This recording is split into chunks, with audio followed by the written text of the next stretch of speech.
Anyone using Windows 10 will depend on the search function on daily basis. But if you can't find a specific file, then there's one way to ensure it always appear in the results: tags. One of the most efficient way to optimize your Windows 10 experience is to take advantage of the tag system. Sorting your system's contents with tag will ultimately help you to identify your files with an added level of precision and structure, saving you time and effort. Let's take a look how to tag files in Windows 10. So to add tags to your particular file, what you need to do is open the File Explorer, then just right click on the file on which you want to add tags, then choose the Properties field, then open the Details section, then open the editing area of tags by selecting the box adjacent to its name, which will then allow you to enter your desired tags. Then type in a tag that is suitable for that specific file. For example, for demonstration purpose only, we are attaching a work tag for a document.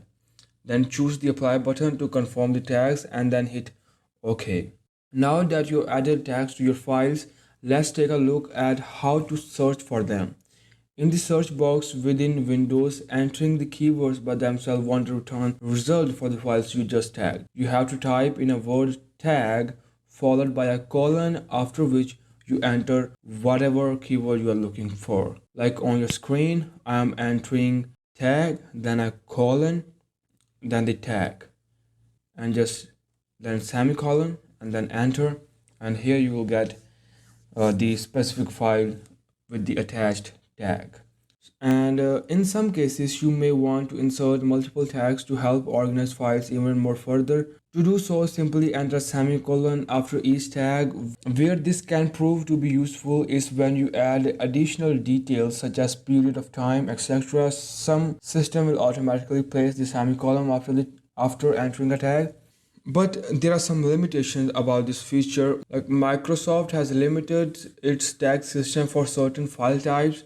So when you open the properties and details panel for specific file types such as PDF and images extension other than JPG, for example, you can't tag a PNG file, then the tag section may not appear at all. So that's all for this video. If you find this video helpful, then don't forget to share with your friends and hit the like button, hit the subscribe button, comment down your any kind of query, and have a great decade.